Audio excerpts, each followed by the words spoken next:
Bismillahirrahmanirrahim. Alhamdulillahirabbil alamin. Wassalatu wassalamu ala nabiyyina Muhammadin wa ala alihi sahbihi thayyibin tahirin. Wassallallahu subhanahu wa ta'ala ayyamunna alaina bi'ilmin nafi' wa amalin salih wa yafaqihna fid din waftalana futuhal arifin wa yarzuqna al-ikhlasa fil aqwali wal a'mali. Allahumma amin.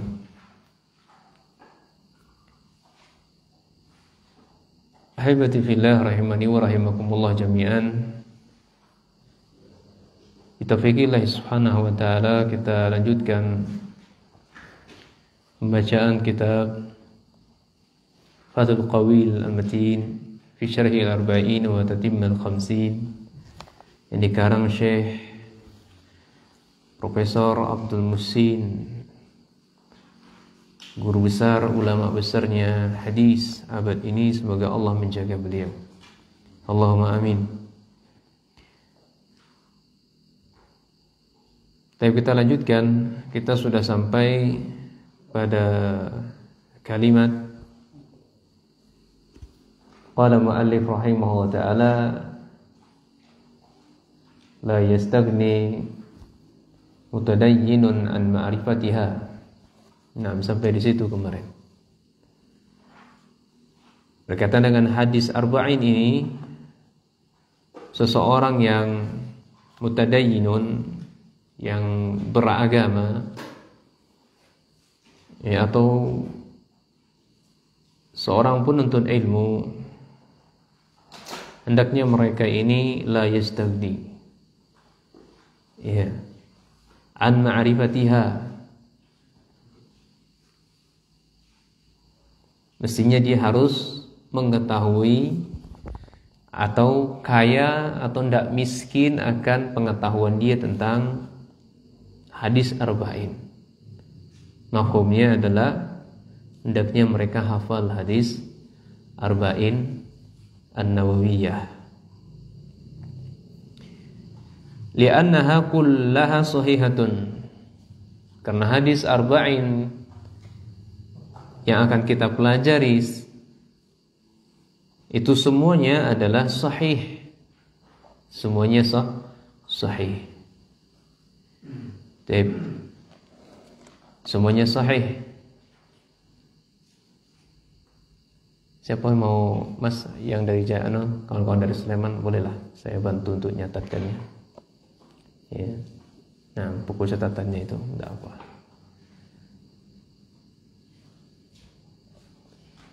Saya ada pena. Nah.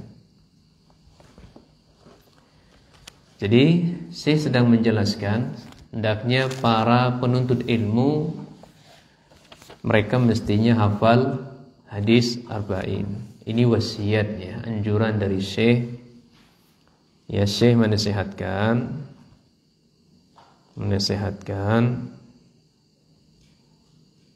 agar penuntut ilmu itu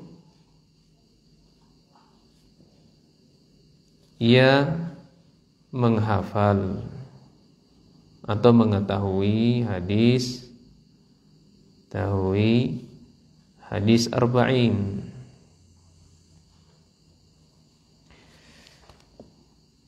Ya.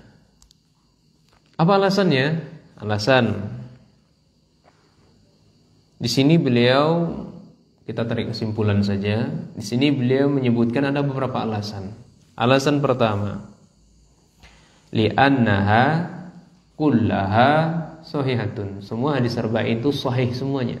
Enggak ada yang dhaif, enggak ada yang maudhu', enggak ada yang palsu. Makanya harus dihafal. Karena semuanya ya sahih. Kemudian alasan yang kedua, hadis arba'in tersebut ya jami'atun qawaidal Islam, secara umum dia kaidah Islam. Ya, jadi semua hadis arba'in itu ya secara umumnya adalah kaidah Islam. Kaidah Islam.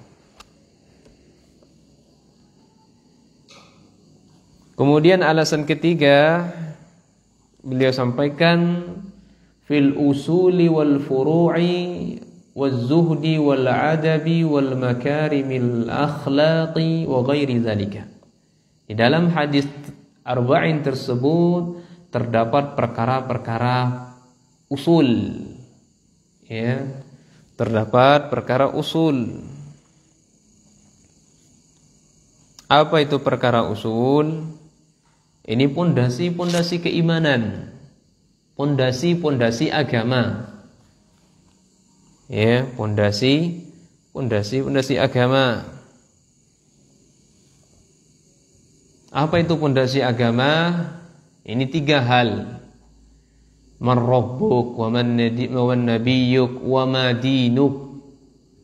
Nah, ini pondasi agama. Ya. Dan 3 hal ini tidak boleh jahil. Jahil akan 3 hal ini akan berefek amalan furuknya ternodai. Paling minimal itu ternodai. Paling puncaknya menyebabkan amalan tidak terima. Ya. Dia nggak ngerti siapa Rabbnya. Dia nggak ngerti nabinya. Dia nggak ngerti bahwa saya beragama itu harus dengan dalil. Sehingga ketika dia hidup di muka bumi ini, ibadah tidak memiliki tujuan. Kalaupun dia ibadah, ibadahnya ternodai dengan kesyirikan. Nah, ini disebut dengan usul pondasi agama. Paling kurangnya ternodai amalannya. Paling puncaknya menyebabkan amalannya tidak diterima. Baik, alasan berikutnya. Ya, wal furu'i. Dalam hadis ini terdapat masalah furu'. Ya, masalah furu'. Ya, ini cabang-cabang Islam, itu furu' namanya. Cabang Islam. Kalau usul itu pondasi. Ya, kalau furu' itu adalah tiang-tiang bangunan-bangunan yang ada. Itu furu'. Makanya sebelum membangun sebuah bangunan, perhatikan pondasi agar bangunannya kokoh. Dalam hadis arba'in ini terdapat usul dan furu'. Ya, cabang-cabang Islam. Ini alasan yang keempat. Alasan yang kelima, waz-zuhdi. Terdapat pembahasan masalah adab. Ya. Terdapat pembahasan masalah zuhud. Ya, terdapat pembahasan masalah makarimil akhlak, akhlak yang mulia, wa ghairi zalika. Ya. Dan yang lain dari yang kita sebutkan tadi. Intinya banyak. Baik. Ini beberapa alasan dikemukakan oleh Syekh, sehendaknya para penuntut ilmu, orang yang taat beragama, ya, aib kalau mereka enggak hafal hadis arba'in. Ya, sangat aib. Wa innama bada'tu bihadzal hadis. Ya, hanya saja kata Syekh, aku memulai dengan hadis ini. Hadis apa? Hadis niat. Ini ta'assiyan dalam rangka ya meneladani. Siapa yang diteladani oleh beliau? Bi'a'immatina, ulama-ulama kami. Ulama yang mana? Al-mutaqaddimi, ulama-ulama yang dahulu.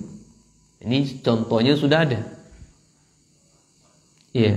Dari kalangan siapa ulamanya? Ya, ini dari kalangan aslafina. Dari kalangan ulama salaf. Ya, minal ulama.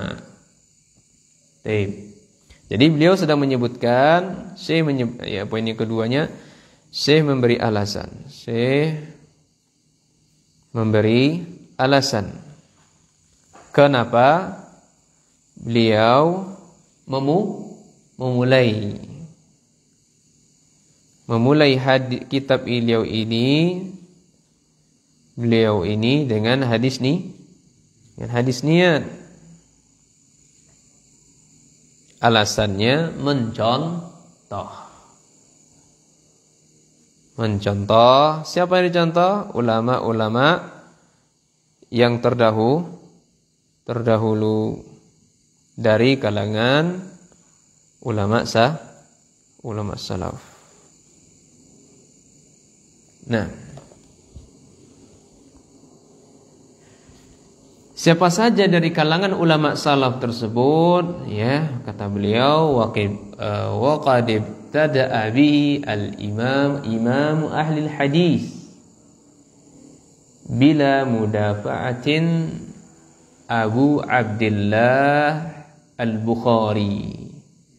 Ya. Ini sebagaimana atau sungguh telah dimulai oleh imam ahlul hadis. Ya, sudah dilalui imam ahlul hadis tanpa mudafa'ah, tanpa menentang, ya, tanpa adanya penentangan terhadap, ya, Abu Abdullah al-Bukhari. Wa naqala jama'atun, wa naqala jama'atun anna salaf kanu yastahibbuna iftitaha al-kutubi bihadzal hadis. Dan kami, kata beliau, menjumpai nukilan-nukilan, ya, mayoritas dari kalangan ulama salaf, beliau sangat mencintai atau mereka sangat mencintai membuka kitab-kitabnya dengan hadis niat. Nah, ini pun salah satu dari alasan beliau. Di samping mencontoh ulama salaf, beliau juga mengatakan mayoritas dari ulama salaf mencintai kitab-kitabnya diawali atau dibuka dengan hadis niat. Ya, itu tidak lepas dari tiga hal, ya. Tidak lepas dari tiga hal, sebagaimana juga disebutkan oleh Syekh Ibnu Baz rahimahullah taala dalam kitab Umdatul Ahkam yang pernah sudah dikaji juga di Sleman kemarin, ya. Ya. Baik. Kemudian lebih lanjut kata beliau, tambihan li talibil ilmi, ya, li talibi ala tashihin niyyah. Ini kenapa alasan berikutnya beliau mengawali semua kitab-kitab beliau dengan hadis niat ini sebagai dalam rangka atau dalam bentuk tambihan. Ya, tambihan, ya, perhatian bagi penuntut ilmu, hendaknya mereka tashih niyyah. Ya. Hendaknya selalu memperbaiki niat-niat mereka. Hendaknya perbaiki niat. Karena rentan ikhwas sekalian. Ya, kami pun, ya, menulis buku itu sudah tercetak tuh 18 kitab, yang belum jadi itu sudah sekitar 38. Itu sangat rentan. Banyak godaan ketika menulis, ingin dipuji, ingin terkenal, ingin disanjung, ingin menampakkan kepada manusia, oh saya dah orang yang paling berilmu, subhanallah. Iya. Ini fitnah, cobaan bagi para penuntut ilmu. Makanya para ulama selalu mengawali, bahkan kalau bisa setiap fusul, setiap masail hendaknya dituliskan hadis niat. Atau setiap bab apa misalnya, kalau masalah fikih babu taharah. Babu taharah masuk lagi babul miyah. Masalah air. Hendaknya setiap bab ditulis hadis niat lagi. Masuk nanti bab bejana, tulis lagi hadis niat. Masuk lagi masalah tayamun atau khauf, tulis lagi. Pokok setiap bab tuliskan niat. Itu anjuran dari para ulama seperti itu. Ya subhanallah, ya, perhatian mereka hendaknya niat itu harus diperbaharui terus. Ya, apalah arti kita banyak menulis kitab, apalah arti kalau kita banyak melakukan amal soleh tapi niatnya enggak benar, maka rusak. Ya. Maka rusak. Inilah alasan beliau, anjuran beliau, ya, mengawali kitabnya dengan hadis niat. Ini dalam rangka tashihin niyah, memperbarui niat atau memperbaiki niat. Ini yang pertama. Setelah memperbarui, yang kedua, wa iradatihi wajhallahi ta'ala. Ini mengharapkan dari semua amalan tadi, mengharapkan wajah Allah. Ya, mengharapkan wajah Allah.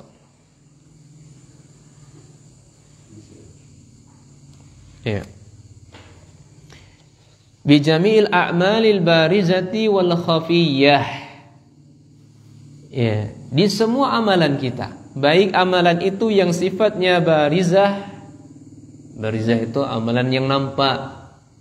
Salat kita itu amalan zahir. Sedekah kita itu amalan zahir. Ya, zikir kita amalan zahir. Wal khafiyah amalan yang tersembunyi.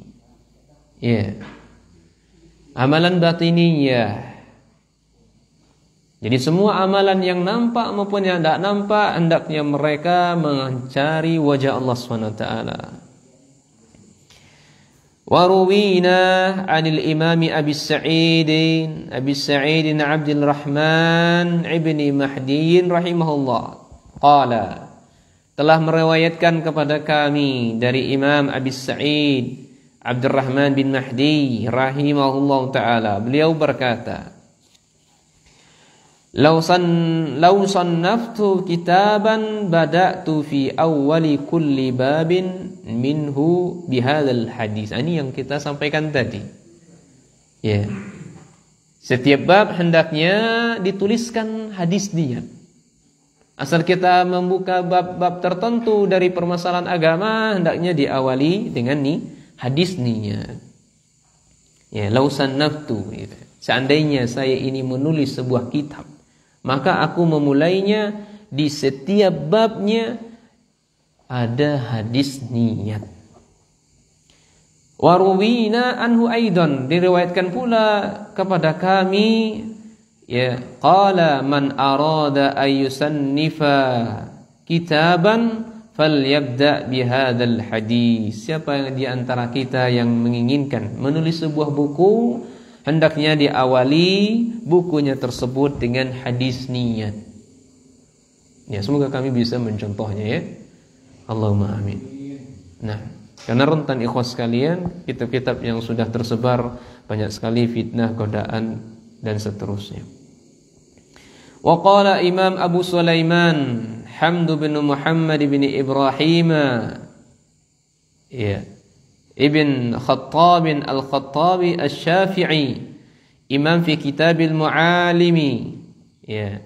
Ini Imam Abu Sulaiman Hamad bin Muhammad bin Ibrahim berkata, beliau ini Asy-Syafi'i, imamnya fi Kitabil Mu'allim. Ya, semoga Allah merahmatinya.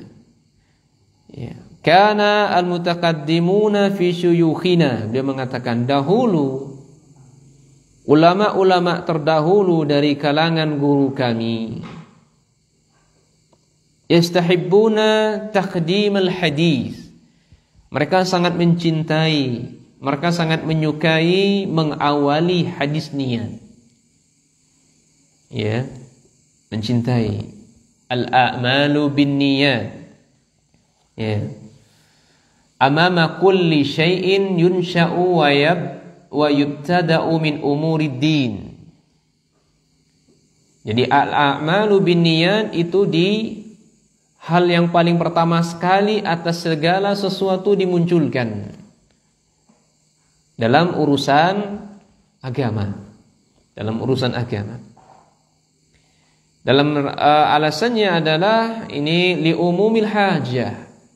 Ya, karena kebutuhan. Ya, secara umum butuh kepadanya. Fi jami'i anwa'iha, di semua ya, jenis amalan atau di semua jenis perbuatan. Karena niat itu ya kita butuhkan secara umum di setiap perbuatan kita. Kemudian Imam Ibn Rajab berkata dalam kitabnya Jami'ul Ulumi wal Hikam, ya, kalau di sini saya menyebutkan jilid 1 halaman ya, halaman 61 di sini, halaman 2. Nah, halaman 21. Nah, 61. Ya. Yang punya kami itu hanya 1 jilid saja. Ya, karena memang tulisannya kecil-kecil. Baik. Di jilid 1 di halaman 61. Beliau mengatakan, Imam Ibn Rajab mengatakan, wattafaqa al-ulama'u ala sihatihi wa talaqqihi bil qabuli. Jadi para ulama itu sepakat akan kesahihan wa talaqqihi bil qabul, dan keharusan menerima. Wa bihi saddara Bukhari kitabahu sahiha. Ya, dan Imam Bukhari saddarahu, yakni mengawali kitabnya dengan hadis ini. Wa aqamahu maqamal khutbati lahu, dan mengawalinya ya setiap khutbahnya. Ya. Ini dalam rangka isyaratan minhu, sebagai isyarat ila anna kulla amalin la yuraddu bihi wajhullah, bahwasanya semua amalan ini tidaklah diterima melainkan dengan wajah Allah. Ya, jadi amalan manakala tidak diniatkan mencari wajah Allah, maka amalan tersebut bahwa batilun, amalannya batil. Jadi semua amalan kalau tidak diniatkan mencari wajah Allah, maka bahwa batilun, amalannya batil. La samarata lahu fid dunya wala fi akhirah. Dia tidak mendapatkan hasil dari amalan tersebut baik di dunia maupun di akhirat. Nah, ini perkataan Imam Ibn Rajab ketika mengomentari hadis niat ini. Demikian pula beliau lebih lanjut mengatakan wa hadzal hadisu ahadu ahadis allati yaduru dinu 'alaiha. Hadis ini adalah salah satu hadis ahad yang berbicara berkaitan dengan yaduru dinu 'alaiha, porosnya agama. Jadi hadis niat ini salah satu hadis yang berbicara tentang poros agama. Ya. Hadis niat salah satu hadis yang berbicara tentang poros agama. Faruwi an Syafi'i annahu qala, dan diriwayatkan dari Imam Syafi'i mengatakan hadzal hadisu sulusul ilmi. Imam Syafi'i mengatakan hadis niat itu sepertiganya agama. Ya, Imam Syafi'i mengatakan hadis ini sepertiga agama. Wa yadkhulu fi 70 baban fil fiqhi, dan hadis niat ini masuk ke dalam 70 bab fikih. Masuk ke dalam 70 bab fikih. Ya, ini masih perkataan Imam Syafi'i. Masuk dalam 70 bab fikih. Demikian pula yang diriwayatkan oleh Imam Ahmad bin Hanbal. Imam Ahmad bin Hanbal mengatakan hazal hadis adalah usulul Islam. Ya. Pondasinya Islam. Jadi kata Imam Ahmad, hadis pondasi Islam itu ada ala salasati ahadis. Ada 3 hadis. Imam Ahmad berkata, pondasi Islam ada 3 hadis. Pondasi Islam ada 3 hadis. Hadis yang pertama adalah hadis Umar, hadis niat ini, al-a'malu bin niyah. Ini hadis niat. Ini pondasi Islam, usul Islam. Hadis yang kedua adalah hadisu Aisyah. Hadisnya Aisyah.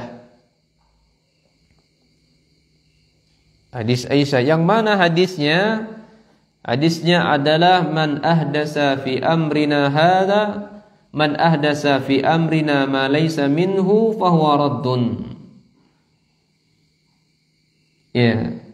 Siapa yang memunculkan sebuah urusan yang baru dalam agama kami, maka fahuwa raddun. Maka urusan yang dimunculkan tadi semuanya tertolak, tidak diterima. Bahasa kita ini adalah hadis bid'ah. Hadis bid'ah. Ini pondasi Islam. Kemudian hadis yang ketiga adalah hadisu An-Nu'mani ibni Bashirin. Ya, hadis Nu'man bin Bashir. Ini hadis yang ketiga. Hadis Nu'man bin Bashir. Hadis apa itu? Hadisnya adalah al-halalu bayyinun wal haramu bayyinun. Ya, wa ma bainahuma mushtabihatun. Katsirun minan nas la ya'lamun. Katsirun minan nas la ya'lamun atau la ya'lamahunna katsirun minan nas. Ya, yang halal itu sudah jelas. Ya, jangan yang halal berani mengharamkan. Ini fatal akibatnya nanti. Allah tidak menghalalkan sesuatu, ini mengharamkannya. Jadi berani menghalalkan berani mengharamkan apa yang telah Allah halalkan. Atau berani menghalalkan apa yang telah Allah haramkan. Ini bahaya. Padahal yang jelas itu sudah jelas. Demikian pula yang haram itu juga sudah jelas. Iya. Namun antara halal dan haram itu ada yang namanya syubhat. Ya, ada yang namanya syubhat. Dan kebanyakan manusia, ini pada umumnya manusia, termasuklah para ulama di situ, pada umumnya tidak dikecualikan di Nabi sallallahu alaihi wasallam. Pada umumnya manusia ya banyak enggak tahu perkara syubhat dan perkara syubhat. Oleh karenanya kalau bukan selain dari para ulama, jangan coba-coba nimbrung dalam urusan syubhat. Ya. Memberanikan diri hadir di majelisnya syubhat. Mereka kan tidak mau dikatakan ada dai syubhat. Ya, antum berani duduk di situ dai syubhat, menyampaikan dai syubhat. Oh, hebat benar. Ya kan? Padahal Nabi SAW menjelaskan kebanyakan manusia, pada umumnya manusia enggak tahu masalah syubhat ini. Ini mayoritas. Makanya ketika ada dai syubhat, antum duduk bermajelis dengan mereka atau mendengarkan video-video mereka di Android kita masing-masing, ya, ini haram hukumnya. Kalau kita memiliki kompetensi seperti Imam Ahmad bin Hanbal, Imam Ahmad bin Hanbal saja nggak berani, ikhwan. Imam Ahmad bin Hanbal, yang kita tahu beliau hafal jutaan hadis, nggak berani dengarkan dai syubhat. Begitu juga dengan Imam Tawus, semakna dengan Imam Ahmad bin Hanbal. Sampai-sampai ada sebagian ulama atau Imam Tawus atau Imam Ahmad bin Hanbal nutup kupingnya, Nutup kupingnya, lewat itu nutup kuping. Jangan satu pun terlintas dari ahli syubhat sampai masuk ke dalam kupingnya. Ustadz kita yang sudah sunnah banyak. Tapi kenapa kita beranikan diri ya duduk mendengarkan ahli syubhat? Kalau kita merasa diri kita kompeten di dalamnya dalam rangka mencari kebatilannya, membantahnya, subhat-subhat mereka, merasa diri kita kompeten dan layak, silakan. Tapi untuk diri saya tidak bisa.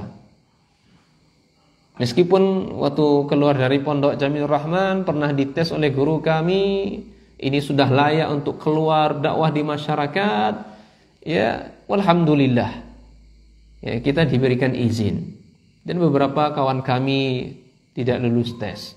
Akhirnya disuruh lagi ngulang belajar. Ada yang belajar ke Mahromain, ada yang belajar ke Yaman. Ya. Nah, untuk berdakwah di masyarakat jangan dulu. Ya bukan berarti kita juga layak, itu tidak gitu ya, Pak sekalian ya. Ya, namun untuk untuk pelosok-pelosok ngaji TPA mafi muskilah insyaallah. Ya, tapi kalau keluar dari pondok pesantren tabligh akbar. Subhanallah. Atau masuk ke daerah Jarai misalnya atau Tertab ya. Wah, padahal di sini ada penghuninya, ada seniornya, tidak pamit. Nah, ini nggak punya sopan santun, nggak punya adab. Ya, siapa yang nyampaikan ustaz sunnah, baru keluar dari mana? Ya, pamit nggak sama orang yang ada di situ? Nggak pamit, dai macam apa? Ini nggak benar seperti ini. Sopan santun nggak ada. Makanya Imam Ibrahim An-Nakhai dan juga Imam Malik rahimahullah ta'ala, seseorang diambil ilmunya, kata beliau, itu tidak lepas dari 3 atau 4 hal kriteria saja. Paling pertama adalah akidahnya benar. Ini yang pertama, akidahnya benar. Kemudian sopan santun atau berakhlak mulia. Ada sopan santunnya sebagaimana yang kita contohkan tadi. Bahasa kitanya sowan. Mampir dulu, kunjungi dulu yang senior-senior di daerah tersebut atau ustadz di daerah tersebut. Meskipun gelarnya profesor, ya meskipun gelarnya profesor. Itu yang pertama. Ya, yang kedua amalnya akhlaknya mulia, memiliki budi pekerti, sopan santun. Kemudian dia tidak tertuduh dengan kedustaan, berdusta. Ya. Meskipun dia tidak berdusta atas nama Nabi sallallahu alaihi wasallam. Misalnya orang menyampaikan ya berkuar-kuar ceramah atau menyampaikan firman Allah dan hadis Rasul.